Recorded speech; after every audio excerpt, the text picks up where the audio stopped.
ನಮಸ್ಕಾರ. ಇದೀಗ ನೀವು ನೋಡ್ತಿದ್ದೀರಾ ಉಪ್ಪೆ ನ್ಯೂಸ್. ನಾನು ನಿಮ್ಮ ಪ್ರಿಯಾ. ಇನ್ನು ಸಂವಿಧಾನ ಜಾಗೃತಿ ಜಾಥಾಕ್ಕೆ ಅಡ್ಡಿಪಡಿಸಿದ ಮನುವಾದಿಗಳು. ಕರ್ನಾಟಕ ಸರ್ಕಾರ, ಸಮಾಜ ಕಲ್ಯಾಣ ಇಲಾಖೆ ಹಾಗೂ ಗ್ರಾಮೀಣಾಭಿವೃದ್ಧಿ ಮತ್ತು ಪಂಚಾಯತ್ ರಾಜ್ ಇಲಾಖೆ, ಜಿಲ್ಲಾಡಳಿತ, ಬೀದರ್ ಇವರ ಸಹಕಾರದಿಂದ ಬೀದರ್ ಜಿಲ್ಲಾದ್ಯಂತ ನಡೆಯುತ್ತಿರುವಂತಹ ಸಂವಿಧಾನ ಜಾಗೃತಿ ಜಾಥಾದ ರಥವು ದಿನಾಂಕ 9/2/2024 ಸಂಜೆ 6 ಗಂಟೆಗೆ ಭಾಲ್ಗಿ ತಾಲೂಕಿನ ಮಳಚಾಪುರ ಗ್ರಾಮಕ್ಕೆ ತಲುಪಿತು. ಇನ್ನು ಗ್ರಾಮಕ್ಕೆ ಬಂದ ಸಂವಿಧಾನ ಜಾಗೃತಿ ಜಾಥಾ ರಥವನ್ನು ಸ್ವಾಗತಿಸಿದ ಗ್ರಾಮಸ್ಥರು, ಸಂವಿಧಾನ ಪ್ರೇಮಿಗಳು, ಅಧಿಕಾರಿಗಳು ವಿಜೃಂಭಣೆಯಿಂದ ಮೆರವಣಿಗೆ ಮೂಲಕ ವೇದಿಕೆಯತ್ತ ಹೊರಡುವಾಗ ಮಳಚಾಪುರ ಗ್ರಾಮದ ಸಂವಿಧಾನ ಮತ್ತು ಪ್ರಜಾಪ್ರಭುತ್ವ ವಿರೋಧಿಗಳು 15ರಿಂದ 20 ಜನರ ಗುಂಪು ಕೇಸರಿ ಧ್ವಜವನ್ನು ಹಿಡಿದುಕೊಂಡು ಜೈ ಶ್ರೀರಾಮ, ಜೈ ಶ್ರೀರಾಮ ಜೈಘೋಷವನ್ನು ಹಾಕ್ತಾ ಸಂವಿಧಾನ ಮತ್ತು ಅಂಬೇಡ್ಕರ್ ಅವರ ವಿರುದ್ಧ ಜೈಕಾರ ಹಾಕ್ತಾ ಉದ್ದೇಶಪೂರ್ವಕವಾಗಿ ಕಾರ್ಯಕ್ರಮದಲ್ಲಿ ಭಾಗವಹಿಸಿ ದಾಂಧಲೆ ಮಾಡಿ ಅವಾಚ್ಯ ಶಬ್ದಗಳನ್ನು ಬಳಸಿ ಅದನ್ನು ಪ್ರಶ್ನಿಸಿದ ದಲಿತ ಯುವಕರ ಮೇಲೆ ಹಲ್ಲೆಯನ್ನು ಮಾಡಿರ್ತಾರೆ. ಇನ್ನು ಈಗಾಗಲೇ 11 ಜನರ ಮೇಲೆ SC/ST ದೌರ್ಜನ್ಯ ಕಾಯ್ದೆಯಡಿ ತನ್ನೂರು ಪೊಲೀಸ್ ಠಾಣೆಯಲ್ಲಿ ದೂರು ಸಹ ದಾಖಲೆಯಾಗಿದೆ.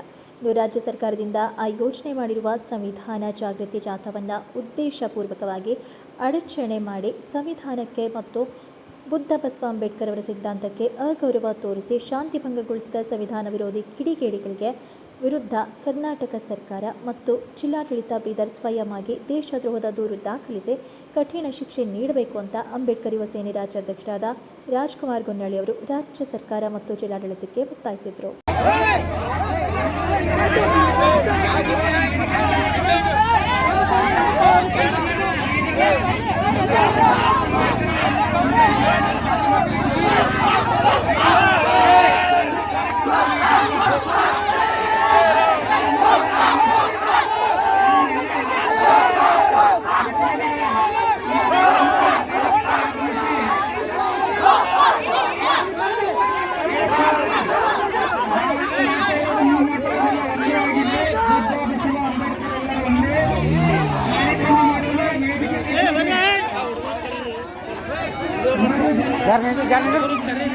ಯಾರು ನೋಡ್ರಿ ನಿಂದ್ರಿ ನೋಡ್ರಿ ಹೊಡಿ ನೋಡಕ್ಕೆ ನೋಡ್ರಿ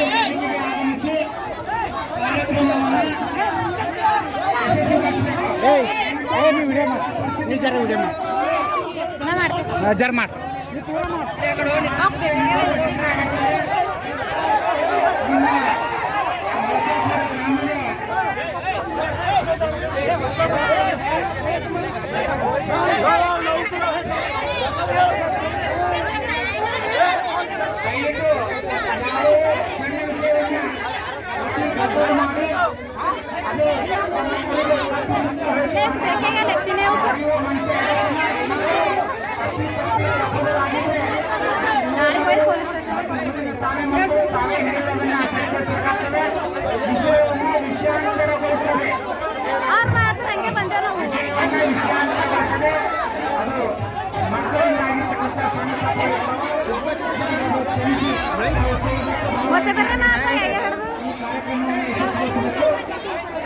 ಎಲ್ಲರೂ ನಾವು ಜಾಥಾ ಹೊರಟಿರುವುದೇ ಬುದ್ಧ ಬಸವ ಅಂಬೇಡ್ಕರ್ ಅವರ ಜೊತೆ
ಹೇಳಿದ್ದಾರೆ.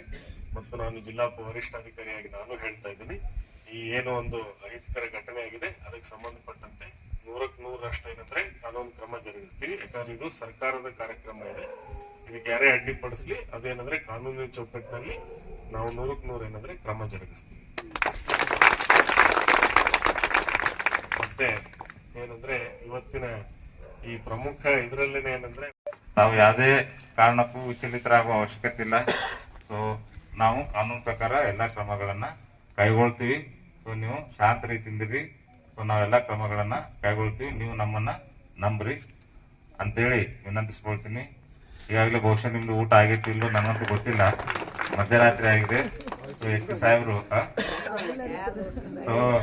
ಪಿ ಸಾಹೇಬರು ಮಾತಾಡಿದ ಮೇಲೆ ಈ ಕಾರ್ಯಕ್ರಮ ಮುಗಿಸೋಣ.